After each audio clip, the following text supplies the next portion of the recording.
My husband's first love had a depressive episode and jumped off a building. In a fit of rage, he dragged me, 8 months pregnant, to an abandoned amusement park and strapped me to a drop tower ride. His men stood by, their faces blank as they bound my wrists and ankles to the cold metal seat. If you hadn't provoked Sienna, would she have had a breakdown and jumped? Terrified of heights, I clutched at the restraints, my swollen belly making it hard to breathe. Tears streamed down my face as I admitted my mistake, my voice cracking as I begged him, "Hugh, please, let me go." I promised, I swore I'd never appear in front of Sienna again. But my husband only looked at me with chilling indifference. "Ava, for the sake of the child, I won't divorce you." His voice was calm, almost gentle, but it only made the next words colder. "But the pain you've caused Sienna, I want you to pay it back 100, no, 1,000 times over." Hugh ordered the ride to be set to run non-stop for an hour, then turned and walked away without a backward glance. The machinery groaned to life, the seat jerking beneath me as the tower rose higher and higher. I fought against the restraints, screaming until my throat felt raw. Every time the ride plunged, my stomach flipped, the terror so intense I thought I might lose consciousness. Then, on one brutal drop, pain ripped through my body, sharp, hot and unstoppable. A rush of fluid gushed between my legs, soaking my dress and the seat beneath me. The next day, Hugh finally remembered that I was still there. "Ava, Sienna is fine now," he said, his voice devoid of concern. "As long as you apologize to her, I'll let you down." What he didn't know, what none of them knew, was that the platform had already been drenched in blood for hours. My baby had been torn from my body somewhere between the sky and the earth, reduced to nothing but mangled flesh and silence. Dr. Jason called this morning. "That woman is avoiding her prenatal checkups. What trick is she playing to get my attention this time?" Hugh frowned, a trace of disgust flashing through his dark eyes. Beside him, Mason, the family butler, turned pale, his voice trembling as he spoke. "Sir, Madam still hasn't been taken down. And she's terribly afraid of heights. She won't even step onto the second-floor balcony. Now that she's in her late pregnancy, could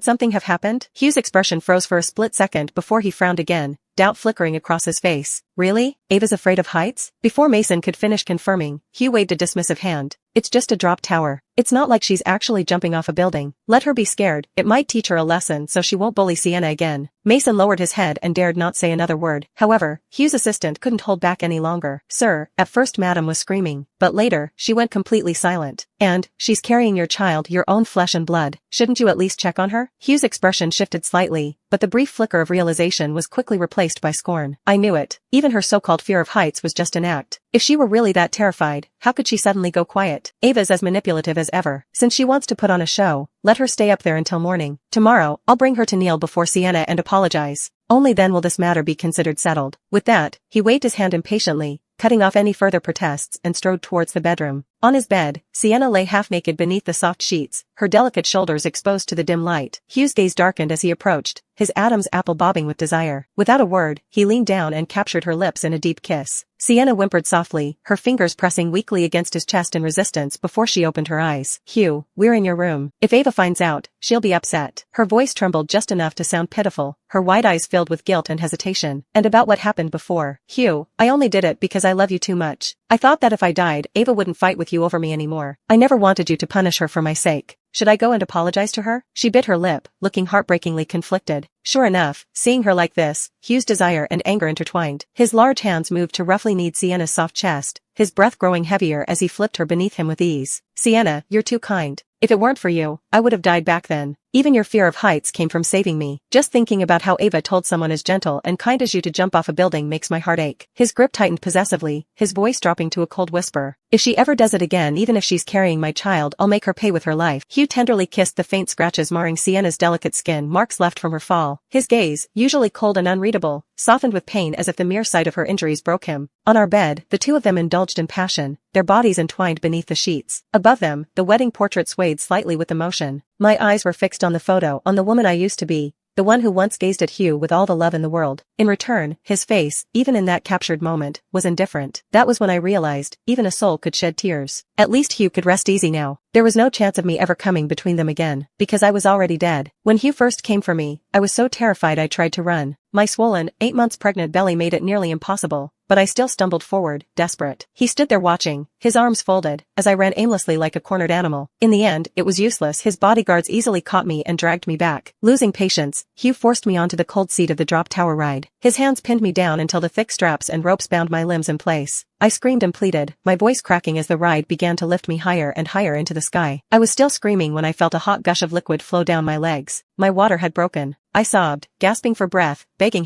my husband, to save our child. For a moment, just one fleeting moment, I saw hesitation flicker in his eyes. But before hope could bloom, the soft voice beside him spoke up. Sienna leaned into his side, her face pale and pitiful. I thought Ava's due date wasn't until next week. But, she does look scared. She even wet herself before the ride went up. Maybe we should just let it go. I'm fine now anyway. That was all it took. In the next breath, Hugh's expression twisted with disgust. Ava, you're vile. Using our child just to win my sympathy? Stay up there and think about what you've done. 100 yards above the ground, the wind howled, cutting through my thin dress like a blade. My teeth chattered uncontrollably, but the pain twisting in my abdomen was even worse. The baby was coming. I thrashed against the ropes, the fibers cutting into my wrists until layers of skin peeled away. Blood dripped down my arms, but I didn't stop. My fingers clawed desperately at the knots until, somehow, they began to loosen. The third time the ride shot upward, I gathered every last ounce of strength I had left. And that's when I heard it, a fragile, kitten-like cry. My baby was born, right there in the sky. I was too weak to hold it, too broken to even see if it was a boy or a girl. Before I could reach out, the ride jolted violently. The tower had reached its peak again. The next second, it plunged. The tiny, fragile body was ripped from my arms. My baby, so small, so helpless, slammed into the unforgiving ground below. I reached for it, screaming until my throat gave out, but my shredded hands couldn't catch hold. All I could do was watch as that perfect little life was reduced to nothing but blood and flesh on the cold concrete. My own blood followed, painting the air crimson, a midsummer snowfall of death. In that final, agonized scream, my breath gave out. And where was Hugh? He was nowhere near me. Instead, he'd gathered the city's best doctors, not for me, not for our child, but for Sienna. All because he didn't want a shallow scratch on her arm to leave a scar. He brought her fresh roses, carefully selected from a florist who imported them from halfway across the world. He even secured a one-of-a-kind designer necklace, placing it gently in her hands to comfort her fragile nerves. When someone tried to report what had happened to me, Hugh cut them off without hesitation. Even if she's dead, she brought it upon herself, he said, without a trace of emotion. In 2 days, it'll be her due date. I'll bring Ava over to apologize to you, Hugh said, his fingers lazily stroking Sienna's hair as she curled up in his lap. Sienna traced light circles on his chest with her delicate fingers, her head resting softly against him. Maybe we should just forget it, she whispered, her voice soft and filled with guilt. I believe Ava didn't mean to do it. In the end, it's my fault. I shouldn't have come back. But, I just wanted to be by your side. I never wanted to cause trouble between you two. Hugh caught her wandering hand, his voice unbearably tender. Sienna, you've saved my life. Just for that, I'll protect you until the day I die. He gently brushed her hair back, his gaze darkening with affection. Ava's my wife. She should have embraced you with me. But instead, she kept targeting you, forcing you to the edge. His jaw clenched slightly, a flicker of rage seeping through his soft words. I don't even want to imagine. If the firefighters hadn't saved you in time, I could have lost you forever. I would never have forgiven myself.